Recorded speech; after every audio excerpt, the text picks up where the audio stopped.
रात में सोते समय बहुत सावधान हो जाना चाहिए उपासक को। वैसे तो हर समय सावधान, पर सोते समय ऐसे सावधान होना चाहिए जैसे मृत्यु के समय योगी जन अपने सारे इंद्रियों को समेट लेते हैं और अपने स्वरूप में, अपने प्रीतम के स्वरूप में लगा देते हैं। तुम रोज शयन के समय ऐसा अनुभव करो, मैं नींद में जा रहा हूं या मृत्यु में जा रहा हूं, इसमें कोई फर्क नहीं पड़ता।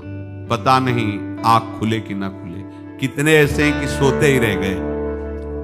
आप अब बेहोशी की हालत में जा रहे हैं, नींद में जा रहे हैं, तो एक समय रखो कि आप अपने शैया पर इतने समय ही जाएंगे। एक नियत समय रखो। हमने देखा है साधुकों का एक समय होता है कि 10 बजे हमें लेट जाना है, सोना नहीं, लेट जाना है, और लेटे हुए भगवत चिंतन करना। अब जब सो गए तो सो गए, नहीं सो गए तो उसमें हमें टेंशन नहीं लेना। अभी नींद नहीं आई, 10:30 बज गए, 11 बज गए, ये नहीं। आंख मूंदी, मंत्राकार वृत्ति, तो बिना नींद की गोली के सो जाओगे। यह है ऐसा। भजन में मन लगाओ, सो जाओगे। जिनको नींद ना आती हो उनके लिए सही दवा है, आप नींद का चिंतन न करके प्रभु का चिंतन करने लगो। देख लेना आप कब सो गए पता नहीं चले। और अगर सौभाग्य से नींद ना आई तो नींद में जो इंद्रियों को पुष्टता मिलती है वो होता है संसार का विस्मरण। नींद में खास बात क्या होती है कि संसार का चिंतन छूट जाता है, फिर वो मस्त हो जाता है।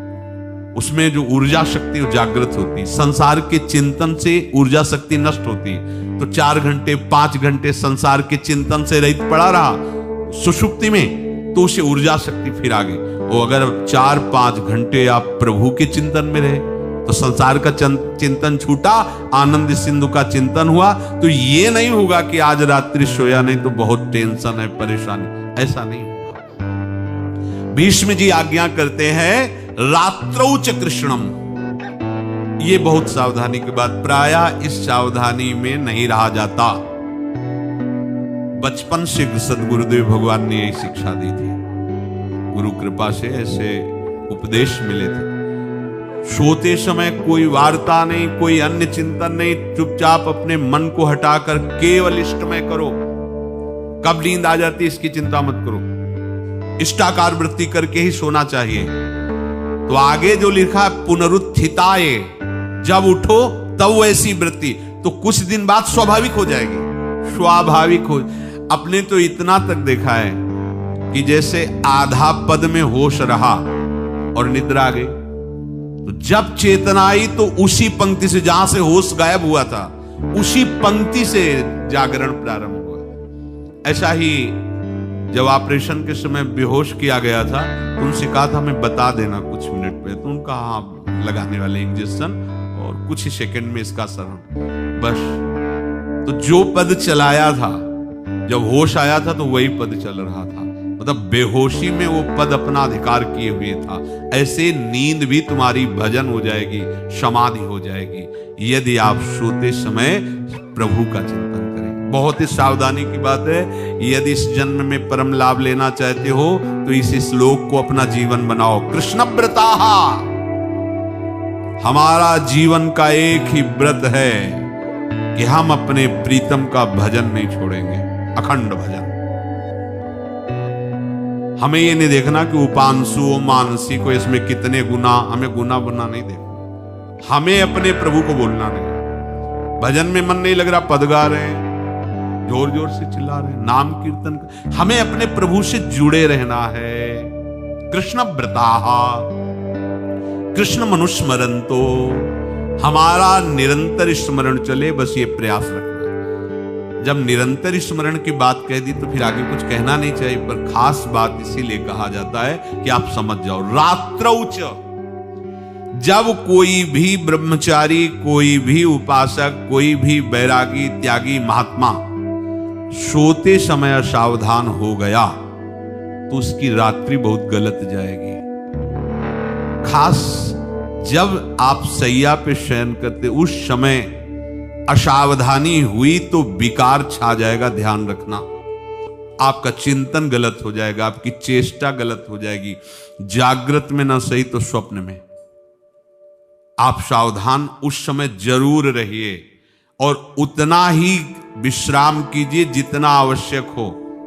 व्यर्थ में करवटें मत बदलिए, ये उपासक का स्वरूप नहीं होता। रोगी है तो बात अलग है, बड़े असाध्य रोगों से, नहीं तो ऐसी दिनचर्या नहीं होनी चाहिए। 3:30 अभी आधा घंटा तो है, फिर कमर ओढ़ लिए, ये साधक का नहीं होता। उचित समय, जो मान लो 4 घंटा विश्राम का, तो अब ये नींद का विषय आओ या ना हो, हम तुम्हारे लिए पुष्प बिछा के नहीं बैठेंगे कि आ जाओ आ जाओ। नहीं आई तो अब ये नहीं गया, अब इतने समय नहीं आई थे, अब 4 बजे उठने के समय कैसे नहीं, उसमें विचार नहीं किए, पहले फेंको और सैया से नीचे उतरो, भूमि को प्रणाम करो, आगे बात नहीं। वो फिर आपको ऐसा होता है 10 मिनट में तो कोई बात नहीं, 10 वो पार कर देगा, घंटा दो। रात्रौ च कृष्णम पुनरुत्थिताय, ये नियम लीजिए। सोते समय आप बिल्कुल मृत्यु दशा की स्थिति लाइए, जैसे मरने वाला नहीं होता, सब जगह से मन हटाकर। और सच्ची है, पता नहीं आंख खुले कि ना खुले, ये बड़ा धोखे का जीवन है। ये ऐसे हजारों लोग सोए और सोते ही रह गए। हमको धोखे में नहीं रहना। सुबह जग जाएंगे तो फिर भजन करेंगे, लेकिन हम बिल्कुल तैयारी में।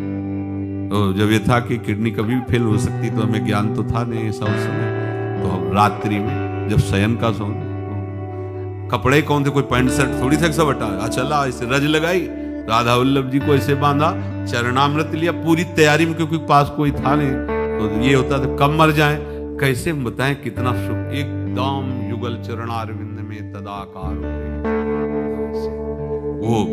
इसीलिए कहते हैं कि प्रतिकूलता और अव्यवस्था और दुख, ये भगवत प्राप्ति का प्रधान साधन है। अव्यवस्था, प्रतिकूलता और दुख, ये अभ्यास उसी से। जब शाम के शयन करते तो पहले वृंदावन को प्रणाम करके और ऐसे भावना में क्रिया करते, जैसे कि आपके अगर शरीर छूट जाता है रात्रि में, तो आप धोखा ना करना, आप बुला लेना।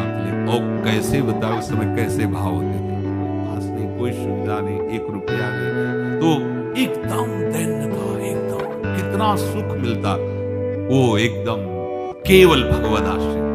तो रात्रौ च कृष्णम पुनरुत्थिताय, ये बहुत पकड़ने वाली बात है। रात्रि के समय कोई और चिंतन न बनने पावे। देखो आप यहाँ, और उस समय खास करके विषय चिंतन बनता है, ध्यान रखना। दिन भर लड़ते रहोगे इंद्रियों से, और जब आप शयन के समय जाओगे तब वो अवसर ढूंढेंगी और आपको विषयों में फंसाने की चेष्टा करेंगी। कोई क्रिया या पूर्व में कोई क्रिया या कोई दृश्य या कोई बात, अगर कहीं मोबाइल से मित्रता है और बगल में रखा है, तो भूल जाओ, रात्रौ च कृष्णम पुनरुत्थिताच।